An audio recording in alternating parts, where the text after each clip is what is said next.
Welcome everyone to Wrasslin Raw!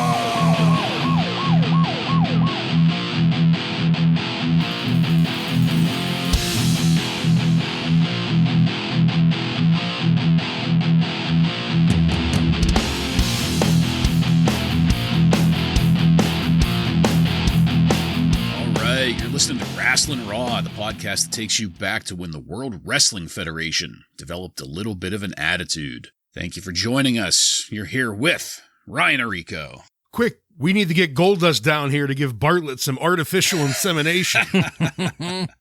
Joe Giammatteo. Marc Mero was built for show. Steve Austin was built for dough. So true. I'm the one and only Jason Bartlett, and we're going to examine WWE history one episode of Raw at a time. In this episode of Wrasslin Raw, we're going to be talking about the Raw that aired on June 17th, 1996. This Raw was recorded at the Cumberland County Memorial Auditorium in Fayetteville, North Carolina, and features Vince McMahon and Jerry the King Lawler on commentary. Are you guys ready? I'm ready. Ready. All right, then. Let's get into it. Expect the unexpected on Raw tonight. Did they say that on this episode? No, I think Bartlett came up with that on the spot right now. Yeah, totally working it. Take a shot every time. Yep. Let's take a look at that Caribbean strap match. That's some of the history between the competitors in our first match of the night. Steve Austin defeats Savio Vega by pinfall in 10 minutes and 30 seconds in a King of the Ring quarterfinal match. This match kicked off hot, Savio not getting a chance to stand up in the ring before Austin is on top of him. As Austin spends the first part of this match working Savio's leg, it works, but when Savio turns the tables and works Austin's leg, it gets even better, both workers selling the hell out of it. We got a lot of split screen here, too, which was a little annoying. But back in the ring, Austin selling the pancake splat that Savio put on him from the corner was fantastic. Very Ric Flair-ish there. So was Austin's reversal of Savio's splash. He got his knees up just in time, and Savio sold it perfectly. I also really like how both competitors here remembered that they had injured legs. This is peak professionalism and storytelling. The chemistry between these two can't be ignored when we got to the point in the match where the slugfest happens. Savio finishes it with a razor chop that lights up both Austin and the crowd. I was popping my ass off right there with the audience. Savio's roundhouse kick looked great, and so did Austin getting his leg on the rope. And then out of nowhere, Stone Cold Steve Austin hits a stunner. This wasn't a reversal like the previous times he's done it, but it's still not the full setup. There was no kick in the gut, but here it is as a finishing move. And guys, I just didn't have a whole lot of notes on this because I was pretty absorbed in watching this match. And while there is more of this episode to come, that's it for this match. I have to say that when I saw it was another Austin Vega match, I got excited and wasn't disappointed. Joe, please, what did you think of our show opener? Well, we are approaching the King of the Ring here in about a week, right? Correct. Mm-hmm. Savio Vega debuted at last year's King of the Ring, 1995, right? Nice, so It's been a year, and when that happened, I think we were all looking forward to these Savio Vega Stone Cold Steve Austin matches, and they really never disappoint. I mean, they're just two professionals going out there getting the job done. And with this match, you mentioned those split screens. I agree. They were pretty annoying because it took away from this match. But I do think that it was a little different. They kind of had them on the right side of the screen telling us what's coming up tonight. I thought it was kind of cool, but like you said, it was kind of annoying because it interfered with this match. Normally they do that at the beginning before the matches start, so I don't know. That was something a little bit different for this episode. Austin, we're still waiting on the music. He's still using the Iceman gimmick. He doesn't quite have the normal Stone Cold goatee. He's got like a old style Van Dyke or something right now. But, one thing I've noticed with him, it kind of separates him from the other heels right now, is that he doesn't really act like a dirty scumbag heel. he's just kind of a regular guy who just wants to kick someone's ass. Yeah. You know, he's not doing dirty things or acting like a monster heel, like a Vader, no goofy gimmick. So, you know, I just kind of noticed that. And that's probably why he became so well liked later on, because he's playing this relatable heel more so than some cartoon. Mm-hmm. Yeah, complete agreement there. And as far as, you know, I go, yeah, I'm with you guys. The moment I heard, another Stone Cold Vega match, this is going to be great, and did not disappoint in the least. I loved how it started out, Stone Cold with that intensity. He just comes out, you know, firing at the ring like a cannonball and starts attacking Savio. And then when Savio reverses it, you know, he's reacting in the same intensity. And they don't really let up for this entire match. You know, they just keep on bringing it to each other. And to be honest, I was kind of surprised that they ended up having this match just here on Raw and didn't save this for the actual King of the Ring, you know, pay-per-view. Yeah. Because at this point, we already have this built-up story between them, a long-established feud. It just makes sense that you would have it at the pay-per-view and not here on Raw. But the only thing I think that would make me disappointed is without it being on a pay-per-view, it was maybe too short. We gave the Goldust Jake the Snake match at the end quite a bit of time. I wouldn't have minded if we trimmed that a little bit and gave it to this one and allowed us to enjoy these two beating up on each other a little longer. But that's really my only complaint, is I wanted more of it. At the end, we get, not quite set up like we all remember it here, and we've seen him give the stunner, but this is the first time that it's in an actual finisher. So that was exciting to see.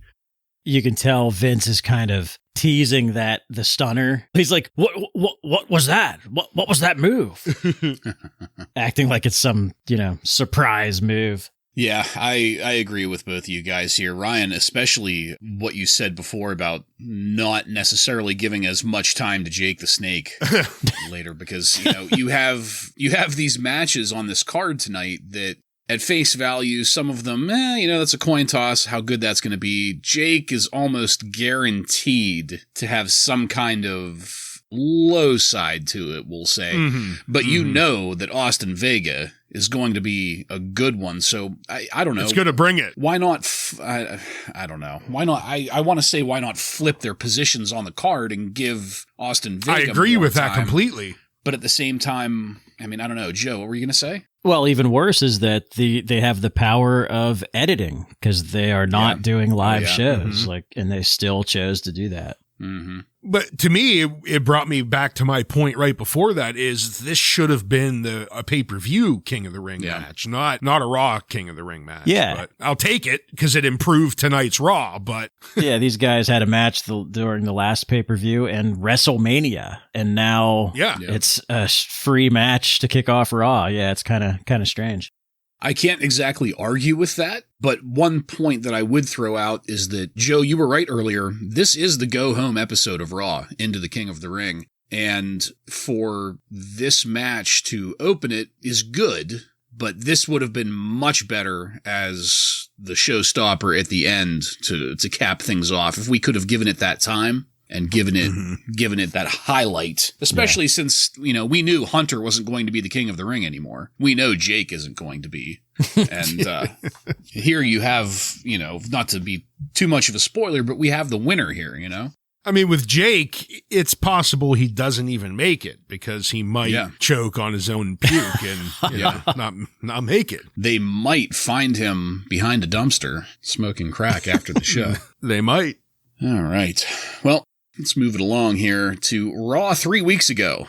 Let's go back in the past to set up the future. Mankind beat the shit out of The Undertaker, then violated his gullet with that filthy hand. That was 3 months ago, wasn't it? Yeah, I think. Oh. Yeah, because that was his debut, like, you know, actual. Yeah, they went all the way back, yeah. Yeah, 3 months. I just know that they went back a bit, and then I could have swore they said 3 weeks ago, but I will absolutely take it that I'm wrong here. Because then they fast forwarded to Mankind trapping The Undertaker in the casket, that great scene where he cut the promo laying down. Yeah. Mankind came in, locked it, and then just beat the shit out of it with a piece of rebar. And then, of course, last week, Mankind costing The Undertaker the victory against the Bulldog. The Undertaker is here, and he gives us a brief promo for the upcoming pay-per-view. Joe, this was a really short segment and an even shorter promo. So what did you think of it? But also, what do you think of how we've maintained this angle so far across the months and weeks? Well, this is the first time we've seen like a full recap of the feud. And I feel like some other feuds, they've just given us recap after recap after recap of you know, Shawn Michaels. Yeah, Shawn and Diesel and whatever else other shit they had. Bulldog. Yeah.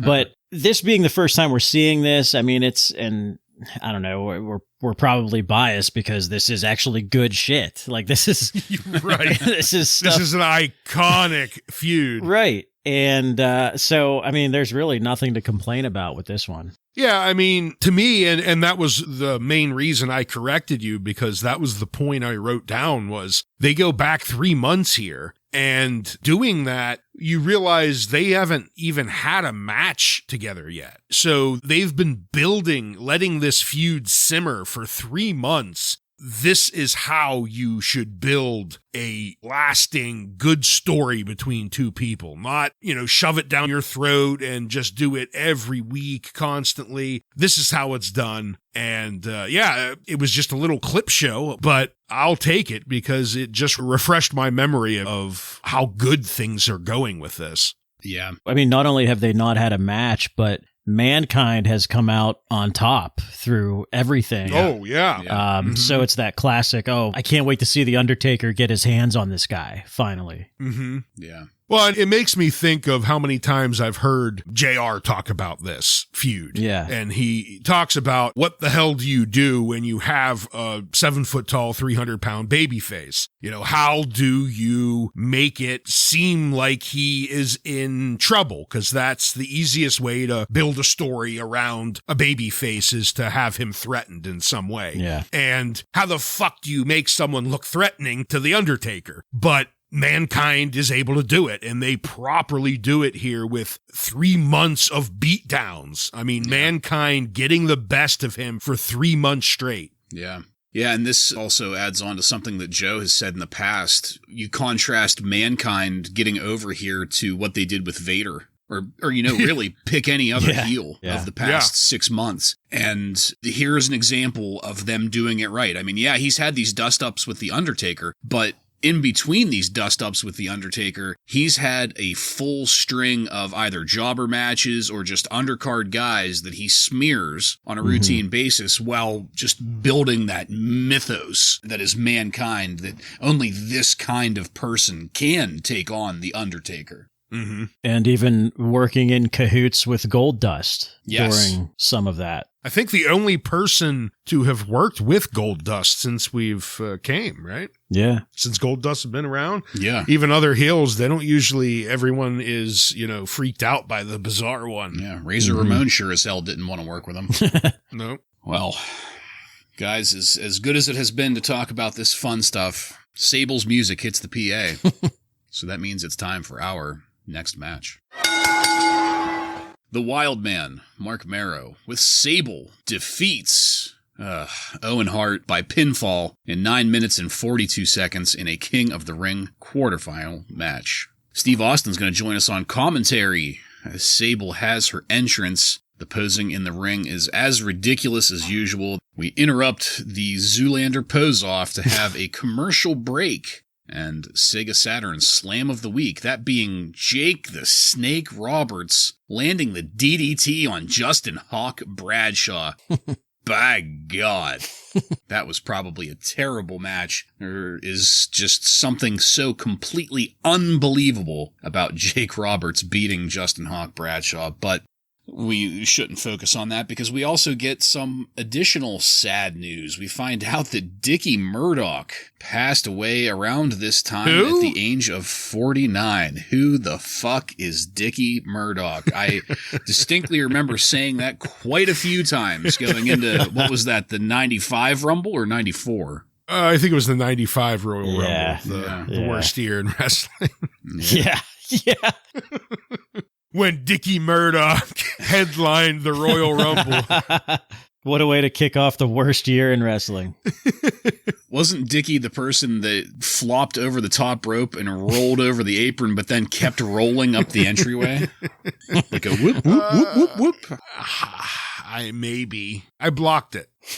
Yeah. We're joking around here based on what we saw, on Raw in the past, but I'm not trying to disparage the dead or anything. No. I honestly, rest in peace, old Dickie Murdoch. I honestly know very little about the guy, and half the shit I've heard probably isn't true. I don't know. So let's not dwell on that either, because we also find out that Harvey Whippleman has taken on referee duties. He has put his money where his mouth is, and he actually reversed a decision on Owen Hart this past weekend, giving a victory to Barry Horowitz after Owen wouldn't let go of the submission hold after his win against Horowitz. After all of this shit, the match finally gets going, and I am not looking forward to Owen working down for Mero. And as such, things start to slow, with Owen really doing a lot of talking to the Mildman and doing a lot of begging off to kill time. There's a ton of focus on Owen's casted arm here. It got pretty tedious, and I loved Vince McMahon on commentary suggesting that Goldust might be afraid of snakes later, because we have to have some way to make Jake Roberts a threat. Mero rallying out of a headlock was the opposite of exciting. I think the reason for that is the same thing that's going on in all of this. It's a slow match. The setups are labored, and it's very obvious in this match because we know Owen can work much faster than this. Once again, the close-up on Mero's face while selling Owen Hart's Boston Crab was a mistake for the people in the production trailer. And after a questionable roll-up, Mero secures the victory. But that's not the end. As Mero is holding the ropes to allow Sable to enter the ring, Owen blindsides Mero with his cast, nailing him in the head, knocking Mero out of the ring. Owen follows it up by jumping off the apron and hitting Mero with the cast again. Cornette is there to walk off with Owen, and as they get to the camera, Owen says with a hint of mischievous joy in his eyes, "He's a chicken, he tried to hurt my bad arm!" God, I love it. Earl Hebner is there to stare at Sable's cleavage, while Jerry Lawler suggests that Goldust should come out. Miss it? Jerry Lawler suggests that Goldust should come out and give Mero mouth-to-mouth insemination. And that is the end of this segment. And it was definitely a Marc Mero match. Ryan, what did you think of it? Yeah, Marc Mero was in this match. I mean, I was pumped at the beginning, though, to see Stone Cold was sticking around for commentary. And, I think this is the first time that we've heard him talk at any length. I mean, when he was with Ted DiBiase, he was just pretty much a silent figure with him. So it was just kind of neat to hear him talk in that typical Stone Cold way. And before the match got started, they, of course, talked about Dickie Murdoch, but they showed that footage of Harvey Whippleman, first assignment, and I couldn't help but think, Bartlett, it was your turn to suggest something change from the past, because last week you were saying, why don't you move along these storylines with a cheap victory for, say, Barry Horowitz against The Undertaker? Yeah. It wasn't The Undertaker, but they did that exact thing with Owen Hart here. Reversed and gave Barry Horowitz a cheap win. There you go. Yeah. Then the match actually did start, and it was a repeat of last week's match with the Mildman and Skip, where you have a good wrestler being wasted against Marc Mero here. Vince, you were talking about bringing up Goldust. The one thing I scratched my head over was he said, will Goldust have to eat a 15-foot python? And I say, what? Why would he eat the snake? Why? Well, I mean, what a way to shoehorn in a joke there, Vince. I mean, it was just it doesn't even really fit, but you worked it. having Stone Cold at commentary here, I also loved where he started continuously ripping on Marc Mero. His skills, his intelligence, and, I don't know if this grows into Stone Cold or Steve Austin, the, non-gimmick, where he refuses to wrestle Mark. He doesn't, not in like storyline fashion. He like doesn't want to work with the guy. So I don't know if that's already here. Maybe he just hates him from his WCW days. I don't know. Mark's stuff, though, not good again. Owen looking really good. I mean, that's no surprise here, but I'm not sure what it is with Mark. He does these high-flying moves, and he wins the matches with them all the time, but they never look great. They're not outright botches or anything like that. They just... something always looks off about them. They're not graceful, is the only way I think I could put it. Sadly, Owen has to take a clean loss here. I was upset over that. And, it's funny because Marc Mero getting this win, he may be the only wrestler ever who got his push solely because of his valet's push. Because I don't think he wins this match if not for Sable. And he doesn't deserve to move on to the King of the Ring pay-per-view and face Stone Cold, especially after what we just seen Stone Cold do with Savio Vega. And we're going to see this instead. And it's only because of Sable. Yeah, it seems very forced with what they're doing with him because of Sable, who gets a huge pop from this crowd. Well, sure, yeah.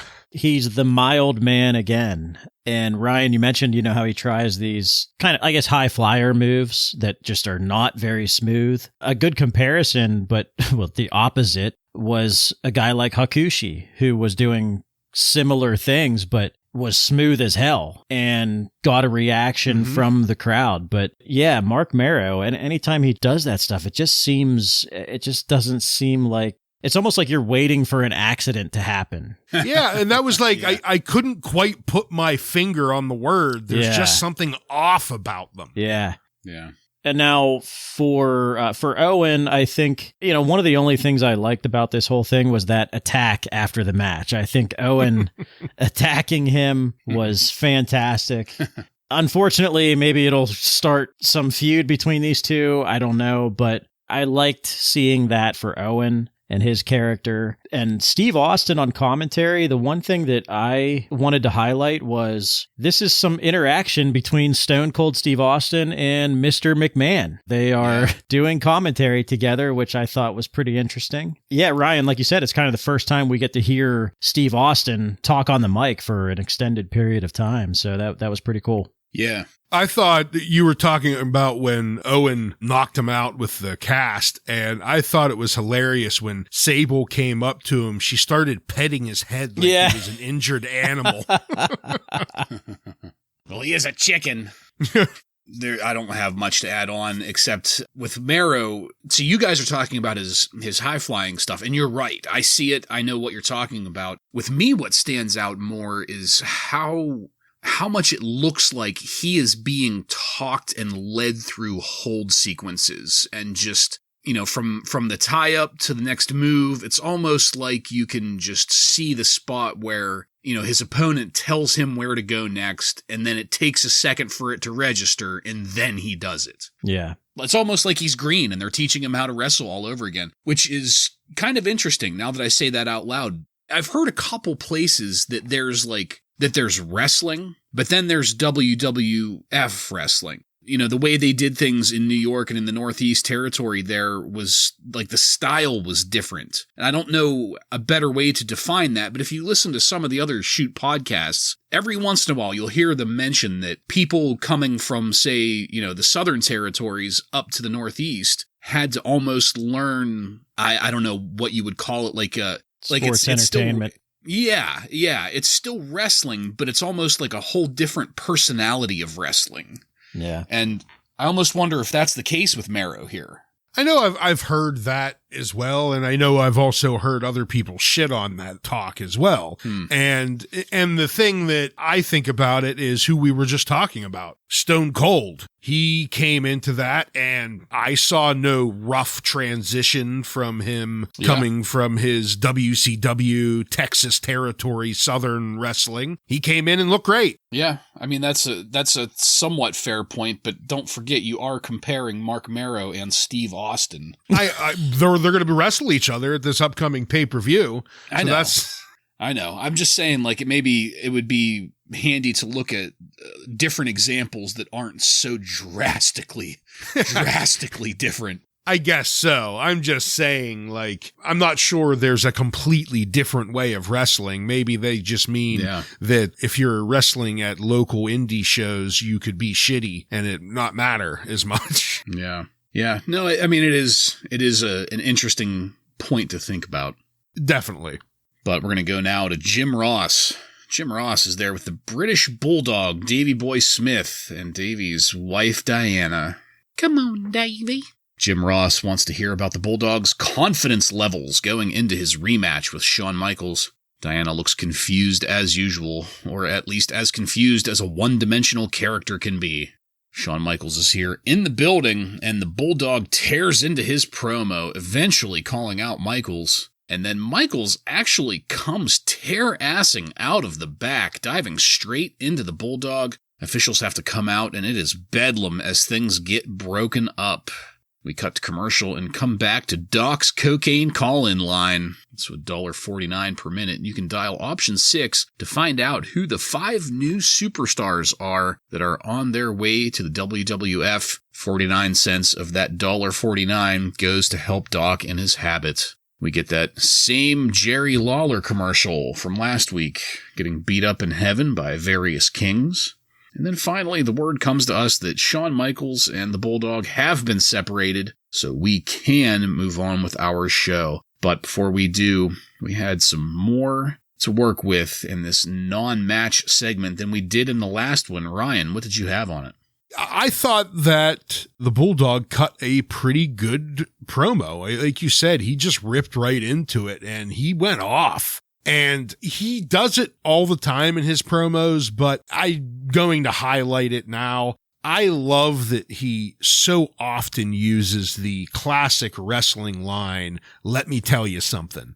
He uses it in just about every promo he does, and I absolutely love it. And when he went into this promo, Diana Smith's face behind him was hilarious if you looked at her. She just was staring at him with this completely dumbfounded look.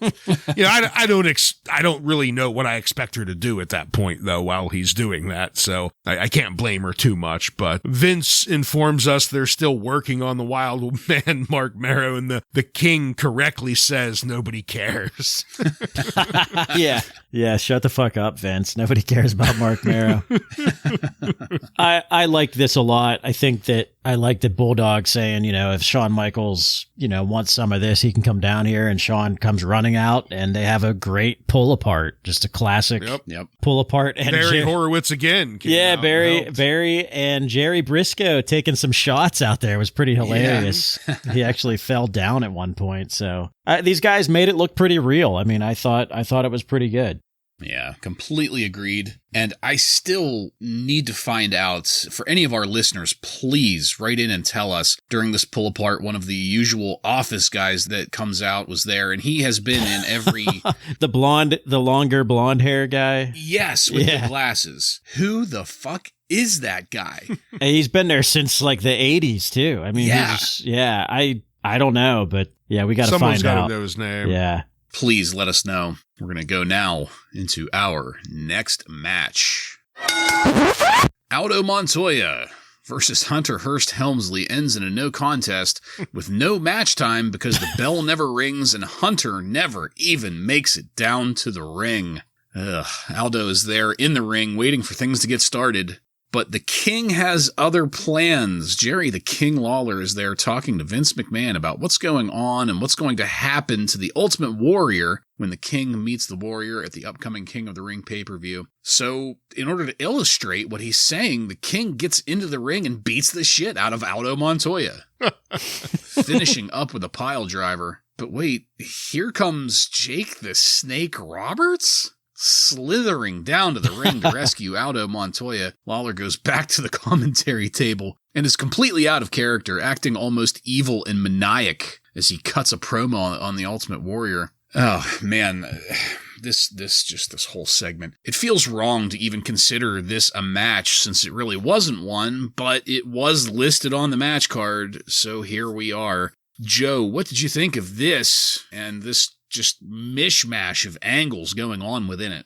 Well, I didn't necessarily like it, but I do think that Jerry Lawler did a nice job here and used his veteran skills.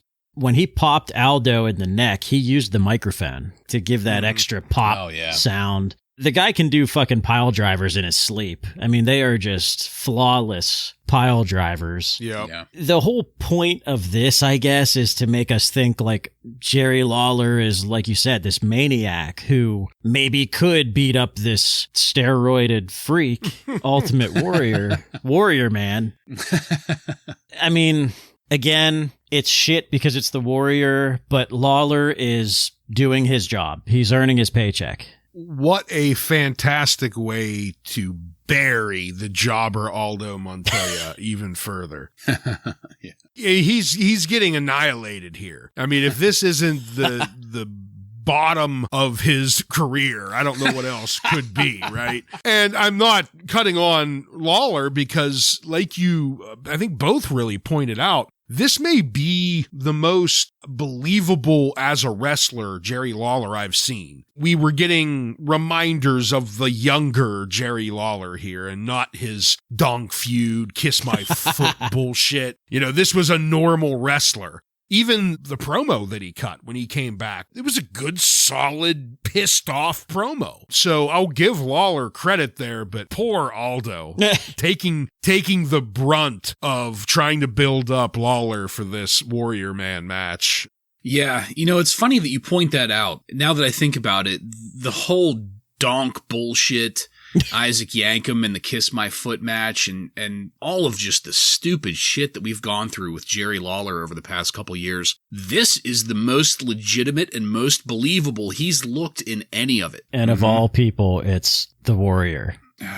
I mean, he had a feud pulling out all the stops with Bret Hart that they killed by making it a Kiss My Foot. God damn. And Duke the Dumpster. Let's not forget that. Those could have been 5-star matches. Let's not forget. Well, guys, while the Olympic torch was being carried outside of Titan Towers earlier this week, there was a contract signing going on inside. And we cut to Brian Pillman at the contract signing press conference. And this is much the same type of conference scene as we've seen before. Full of reporters and the WWF presentation table. Sitting there is Gorilla Monsoon and a rare glimpse of J.J. Dillon there at the table. Pillman is very humble and emotional in thanking everyone almost to the point of nervousness and maybe even crying here. I'm not sure what to think of this. It just feels so out of character for Pillman. Joe, what did you think was going on here, please? It'd be hard to name many wrestlers who can tell a story with their eyes, but Brian Pillman, man, he's staring into that camera, fresh off of this massive babyface promo that he cuts. This has me thinking he's going to swerve into this loose cannon heel gimmick just by the way he's staring into the fucking camera. I popped.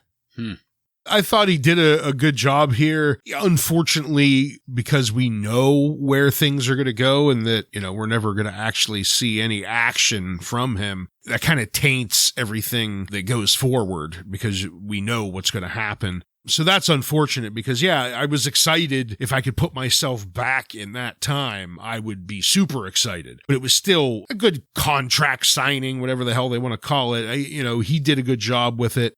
I did think that he doesn't look well, though. He looked like he had like a cold sweat going on and like dark bags under his eyes. I mean, if that was all part of the gimmick he's trying to play up, then even more kudos to him, because I thought he looked like he was in a bad place.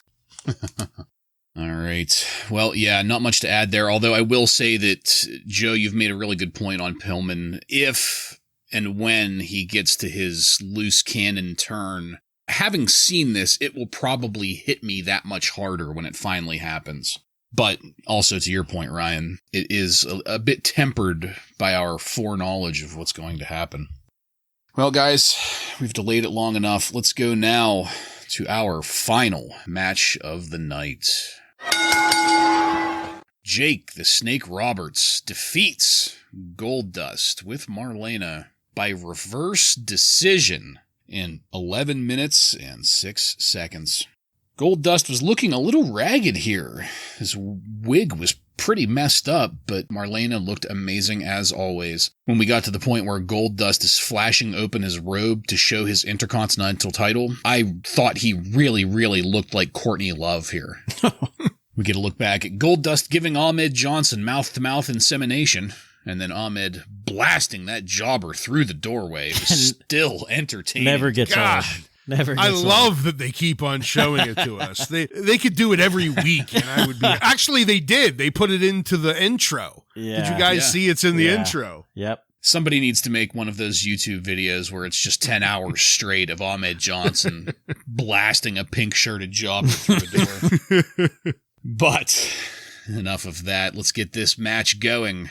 And hey, there's handsome Harvey Whippleman acting as the referee here. And predictably, this match starts with Goldust avoiding action. I'm assuming so as not to blow up Jake early. It continues for a while with Goldust walking up the entryway, lots of counting from Whippleman, lots of count breaks from Goldust, just barely enough to keep the match going. We do get a split screen to break up the monotony of it all, though, and once again, it's Saturday morning's Action Zone, with Jake the Snake there talking about poor choices among the youth, with Vince making sure to clarify that Jake was talking about drug addiction and his issues with them, because Jake didn't say it fucking clearly enough for Vincent K. McMahon. Chunks in my mouth. My wife was digging them out. She could wake up next to a corpse any day. In the ring, the competitors have finally managed to make physical contact, and after an arm hold, Goldust cops a feel on Jake the Snake, causing Jake the Snake to pick up Goldust's IC belt and swing at him with it. Lawler correctly points out that Whippleman ought to disqualify him for that, and that right there lends... It started my dial away from this match. I'll put it that way. I started to tune out the dial just a little bit. Goldust cowers in the corner for a while, and then that is where I officially checked out on this match. There has been a constant tease of checking in with Mr. Perfect to find out from Jim Cornette who the special guest referee will be for the Bulldog Michaels rematch, and then once they get Mr. Perfect, they immediately cut away from Mr. Perfect because Jake the Snake was calling for the DDT for the 36th fucking time. The crowd was asking for it. We cut to commercial to get another one of those cool Attitude Adjustment Tour advertisements and come back to the 41 going on 60 Jake Roberts laying in the ring. After a series of events, we see Marlena give Goldust a handful of gold dust, which Goldust throws into Jake Roberts' eyes, giving him the advantage to get the pin and the victory. But not so fast. Whippleman notices the gold dust on Jake's face and reverses the decision to give Jake Roberts the victory. Jake is blinded, and Goldust spends some time toying with him until the blind Jake Roberts manages to grab Goldust and hit a DDT. But wait, let's go quickly now to Mr. Perfect and Jim Cornette to announce the special guest referee of that championship match, and it is going to be Mr. Perfect, with Vince McMahon saying, "Expect the unexpected" for the 100th fucking time, as this show fades to black. Ryan, please, what did you think of this match and the way that Raw ended tonight? This match started with Vince shoehorning in his Goldust eating a python joke again. He's really proud of himself about that one. I mean, the best part of the match was the Ahmed Johnson clip show where they showed him blasting the pink jobber through the door. That's the best part of the match. The match starts and it's, pretty apparent how this match is going to go right from the start. Goldust is going to do his out-of-the-ring coward gimmick thing. He does it anytime he's up against a terrible wrestler, or in this case, a wrestler who's well over his prime. This is a one point where I'm actually thankful for the split footage. It was more action going on in this, where Jake's telling us about his drug and alcohol addiction. I don't know why they keep on wasting Goldust on this, because we have seen good matches with him where we're like, oh yeah, here he is going at it. But they just keep on putting him up against either over the hill or terrible wrestlers where he has to do this, try and fill time with useless antics. And we don't need to see Jake the Snake anymore. They keep on shoving it down our throats like a python. Oh, God. You're going to eat a 15-footer. I have nothing different to say, really. I did like Handsome Harvey. I thought he was a pretty good referee. I'm thinking this is probably not his first rodeo at refereeing in wrestling. He was good. Jake is just completely washed up. We're getting a lot of him recently. And even, I'm a huge Mr. Perfect fan, but I mean, even Mr. Perfect, it's like, who cares at this point? He's not wrestling. Yeah. So what the fuck do I care? I mean, if he's a special guest referee, yay. Yeah, he's a guy who was awesome in the 80s and early 90s and hasn't done shit in like 4 years. Expect the unexpected. Yeah. And this match even went even more 80s when they did the stupid fucking Goldust in the face gimmick. Mm-hmm. Yeah, I hated all of that, this whole thing. Yeah, not very good. To address something that you had said, Ryan, I think the reason that we keep on getting Goldust stuck in these positions is he's the one heel on the roster that will absolutely draw heat and stay a heel regardless of who he's up against. That's a good point. I mean, he's the one person where that people are just going to fucking hate him no matter what, because they're all a bunch of homophobic assholes. Yeah, and these crowds, these homophobic assholes, they love Jake. These live crowds are, they're screaming for that DDT. Yep. Yeah. They love the Warrior. They do. Popping. Warrior gets the biggest pop of the night when he comes out. Yeah, it's crazy. Yeah. Even if he's got a fucking ball cap on. Warrior University ball cap. A Warrior Man ball cap. All right. Well, as I said, that was the end of our episode here. We're going to take it on over now to highlights and lowlights. Joe, please, why don't you go first?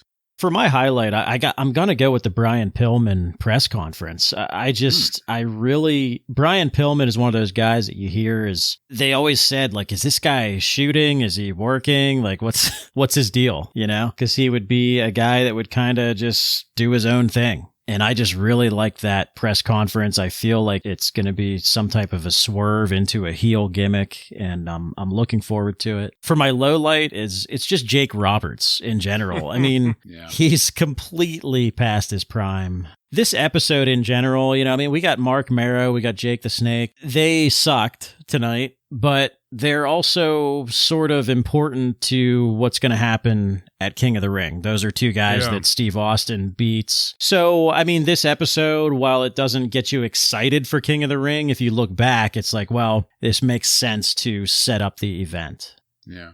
For me, I thought both were easy pickings tonight. The highlight, Savio Vega Stone Cold match. I mean, this was another classic between these two, and my only complaint was that it wasn't long enough. So definite highlight for me. And low light, pretty much the same as you, Joe. The Gold Dust versus Jake the Snake match, just everything Jake the Snake is doing right now is not working. His wrestling, his come to Jesus moments on Heat or on Superstars, none of it works, and it all is falling flat. So definite low light there. I'm going to mirror yours here, Ryan. My highlight is Steve Austin versus Savio Vega. My low light, the final match of the night, but also the fact that this is the go home to King of the Ring. Just a streak of quite a few months now, quite a few pay-per-views now of weak go home shows to take us into it. I don't know about you guys, but off the strength of this episode, I am not any more inclined to shell out the money for King of the Ring than I was going into it. I would agree with that, but, again, it's one of these things, knowing the future, absolutely you want to buy it. Yeah. Also, I want to ask, just because I'm not sure if I am maybe mixing up my timeline, maybe one of you guys can help me out with this, but it just feels like we should have had a lot more religious talk out of Jake the Snake Roberts up to this point. Because that's the whole reason that Austin drops the Austin 3:16 line, is because, Roberts is throwing out the John 3:16. So where has that been? No, I think, again, so I haven't watched this King of the Ring since it happened, but I think it started with his Superstars interviews right now. He's kind of been almost there. And then my understanding is he's going to cut a promo at King of the Ring that bring up John 3:16. And that is what Stone Cold is going to come back with, basically. Yeah. Okay. Part of the story is, not to spoil the event, but I think we all know what happens. Yeah, it's not like it's any secret. Marc Mero cuts open Austin's lip, and he has to go to the medical facility to get stitched up, and he comes back. And I think it was Doc Hendricks, maybe, Michael Hayes, that Austin asked Doc Hendricks, like, what did Jake say for his promo? Because he wasn't at the show. He missed it. And Doc was like, well, he cut some religious promo. And that's where he came up with the Austin 3:16, I guess. Okay. So, yeah, I think, and I thought about that, too, because I was thinking, I thought there was more of the religious stuff with Jake leading up to this event, but there is nothing. You know what, though? Maybe it's because it's all been on Superstars. Right. We're catching just little clips. If we watch Superstars, maybe it would be a little bit more apparent. We're only hearing about the digging of vomit. That's the only thing Vince was interested in. Yeah. Talk about almost dying. The only thing those are the only clips of those interview segments that are good for prime time, whereas we save the religious stuff for Saturday mornings. But I mean, that would play out because at this time in my youth, I was still watching a lot of Superstars, and that would explain why I remember more religious stuff. But yeah, it just feels like there's a significant lack of crosses and biblically themed snake names, which is just ironic on its own. But all right, excellent. Joseph, you wouldn't happen to have contemporary wrestling news from on and around June 17th, 1996 for us, would you? I do have some wrestling news for you guys. June 16th, a little bit of news outside of the WWF. June 16th was WCW's Great American Bash event, which Meltzer is calling the best WCW pay-per-view ever. Up to this point, obviously. The thumbs up on this event was 97% thumbs up. Ooh, man. I watched the event, and it is pretty good. There's a couple of matches that I would give 5 stars. One of them was Rey Mysterio's WCW debut against Dean Malenko, which was a fucking amazing match. And then Chris Benoit against, of all people, Kevin Sullivan was an amazing the match. Dungeon Master. Yeah, they had this match where, I mean, you could kind of call it a backyard or a street fight or whatever they call it, where, I mean, they're going into the bathroom and kicking each other's ass. They're going into the stands. One of them's like falling down the steps in the arena. Like, it was some good shit. Also in this event, Kevin Green, the linebacker for the Steelers and the Panthers now at this point, made his debut. He tagged with Steve Mongo McMichael against Ric Flair and Arn Anderson and did pretty well for an outsider. Back to the WWF, the Body Donna's new manager, guys. His name is going to be called Cloudy. So clever. Yeah, he's a guy who is a longtime friend of Chris Candido. He wears a wig and dresses up in Sonny's old Body Donna's gear. Cool. You guys won't believe this, but the Free For All event is going to have a tag team match. I know that's hard to believe. Yeah. That's pretty cool. That's kind of unexpected. They've never done that before. That's where Cloudy is set to debut right now, so sorry you're going to miss it. That makes sense. Damn it. Here's a name that you guys will remember, Kevin Kelly.